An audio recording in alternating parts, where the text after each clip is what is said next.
Here in West London, we are looking at a side return and a rear extension for one of our lovely clients. The interior finishes on this scheme are fantastic. Let's go have a look.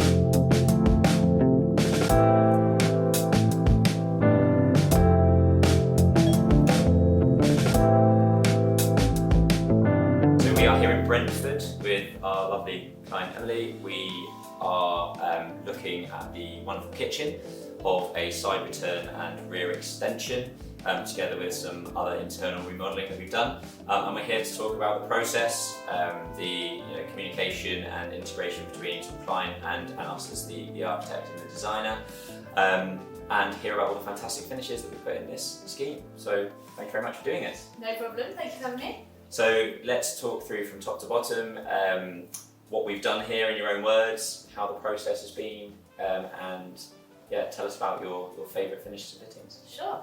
I bought this house probably about 2 years ago now, and immediately knew that I wanted to do a side return and rear extension. It was always on my plan.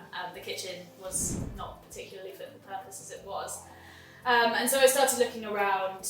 I was really keen not to have one of those cut and paste box on the back of a house extensions, and wanted something quite unique and that would break the mould of what a side return and rear extension should look like. So when I got in touch with you and we had a good conversation about what would be possible within my budget and how we can make it look, I was really, really excited about the concepts that you guys came up with. Taking me through the whole process and being part of a journey with you guys was just so much easier than trying to navigate it all on my own. And just, I had no idea really what I was expected to do at what points, and you guys really led me through that process in terms of all of the different kind of legal and regulatory things that I needed to get approval for before we moved any further. So you downloaded our 10-step design guide from online. Yeah, exactly. And so then I just knew exactly where I was supposed to go when and what was going to happen, which really helped with the kind of unexpected any delays or knowing kind of how to navigate the process next was really useful too. So yeah. Good. And let's get into some of the interesting stuff in terms of suppliers and fixtures and fittings that you've put in. Tell us about this wonderful kitchen unit. Yeah, so this is one of my favourite parts of the kitchen, I think, this worktop from Diespeker.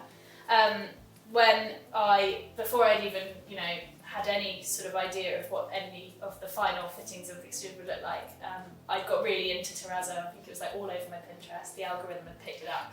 And I was really excited by the prospect of having Terrazzo somewhere in the kitchen.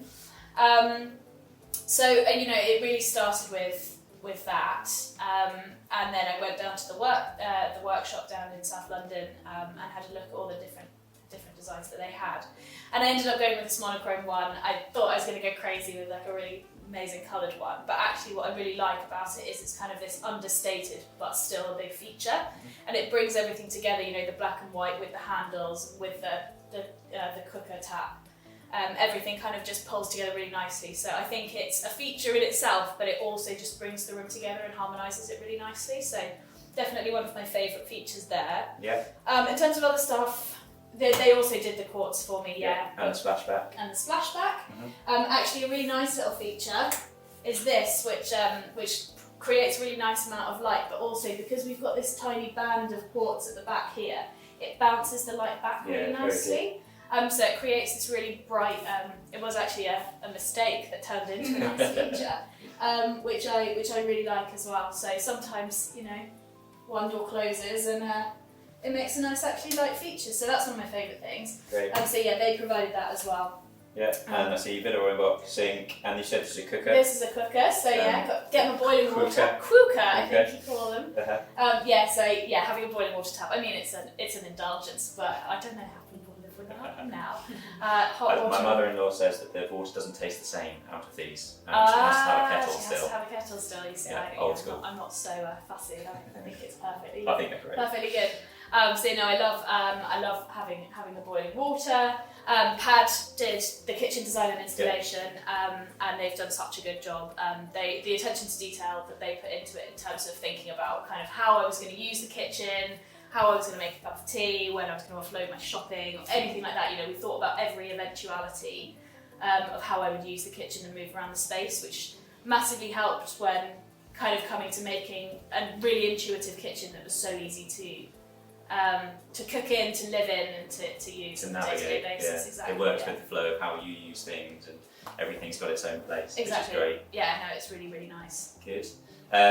One of the features which I find most striking and stunning when you come into the kitchen is the exposed rafters. Yeah. Tell us about those. Yeah, so well, it was just really nice to leverage a piece of the building materials as a feature in itself. So you know, there are a lot of flat roof extensions that you see inside of turn and rear extensions, and having that kind of, you know, effect with the rafters, I think creates quite a cathedral-like element to the house, and it really helps with the ceiling height as well, because you've got that exposed rafter, so you kind of get that ceiling height as well.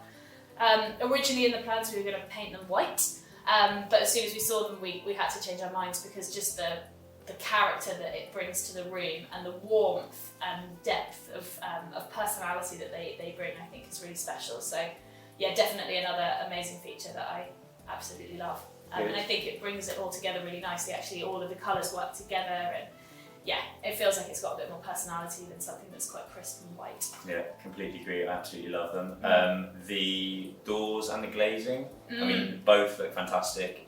This place is really bright and airy. These windows above us let lots of light into the dining room. Tell us about this serving hatch. Yeah, serving hatch, I feel like we're in the 70s.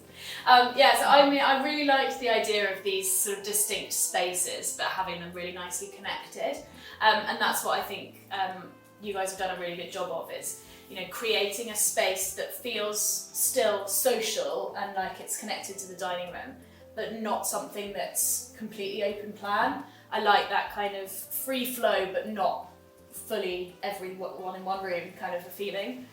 So this was the door to the outside previously, and instead what we've got here now is this open serving hatch, which actually I just use for flowers. Pretty flowers. But it opens up so much light into that dining room, which doesn't have any natural light of its own, so it really does need it. And I think that was a really nice, like, thought-conscious way of bringing some light in, as well as creating this kind of division but open plan space, which is nice. Yeah, we spoke about it earlier in terms of the costs of these types of extensions, and actually this is one way of lowering costs by not removing the main wall of the original house, and keeping those openings there, creating the light going through into the dining room, but saving a bit on budget as well, which is great. Yeah, exactly, definitely. So a nice feature, but also a cost cutter. There you go. That's perfect. Everyone's a winner. Yeah. Cool, and the appliances that you've got in the kitchen look fantastic. So you've got Bosch oven with warming drawer. Yes. It's great. And tell us about the BORA cooker. Yeah, so the BORA hob's brilliant. I really didn't want to have one of those big downdraught extractors, especially because I wanted to have the cooker in the middle of the island. So, you know, I know you can get some quite cool extractors from above now, like ones that look like pendants or ones that are just on the ceiling.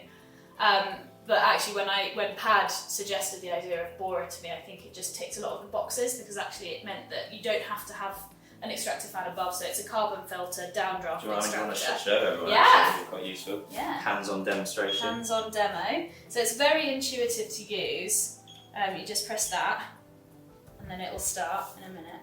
You kind of want to put your hand on it. Yeah. So obviously if you had the hob on, if you had the hob on, you'd see the steam. You'd see the steam. You almost need me to put a hob on, don't you? But it does properly pull everything down in, all of that, and then what's really useful about it is that everything is just detachable and can go straight into the dishwasher, so you can keep everything nice and clean. Very good. Which I also like, because extractor fans can be quite disgusting. Yes, they can. Yeah. Yeah, they boil over time. Yeah, exactly. Quite a bit gross. of a nightmare. There's lots of other really amazing touches in this kitchen. The light fittings being one of them. We've got recessed down lights, which look fantastic. And these spots, I think were from Astro lighting. Yeah, they're all Astro, all the lighting in here, Yeah. Together with the electrical sockets and the plates, and explain a bit about those and where they're from. Yeah, so they're from Dowsing and Reynolds. I really liked that kind of copper effect look that they've got. They look, again, another feature in themselves, but what I really like about them is that they're going to age over time, so they've got, you know, copper oxides in them that will mean that actually over time they'll become even more characterful.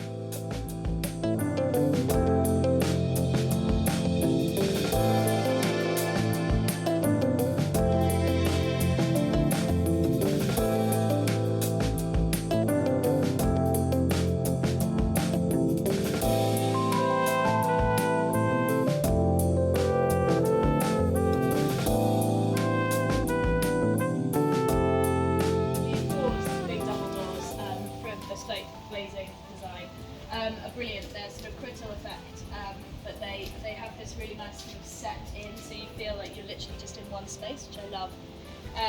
We've also got a couple of bespoke glazing design windows in the kitchen, so we've got a little glazing light there, which is really nice for reading. And then that one at the back that you saw earlier that just lets so much light in and is a really stunning feature as well. Yeah. What I do really like as well is the tiles. They're the same tile from Mandarin Stone, so you have that kind of complete streamlined effect of being inside outside, which I really like. Yeah, the tumbled limestone tile, which I think brings everything together really nicely. So there you have it, a very unique side and return extension with a varied array of materials and large splashes of colour that create a wonderfully light and spacious kitchen area for another happy BORA client. You can find the names and details of all the fixtures and fittings mentioned in this video in the description below. And if you have any questions, please ask in the comments and we'll respond within 48 hours. If this gave you inspiration for your next home improvement project, why not check out some of our other project case study videos on the BORA Architecture channel to get even more insight into the latest architecture and interior design trends. Have your next home improvement project in mind? Speak to one of our talented team of architects and designers today on 0203 189 1619 or email details to info@borahomes.co.uk.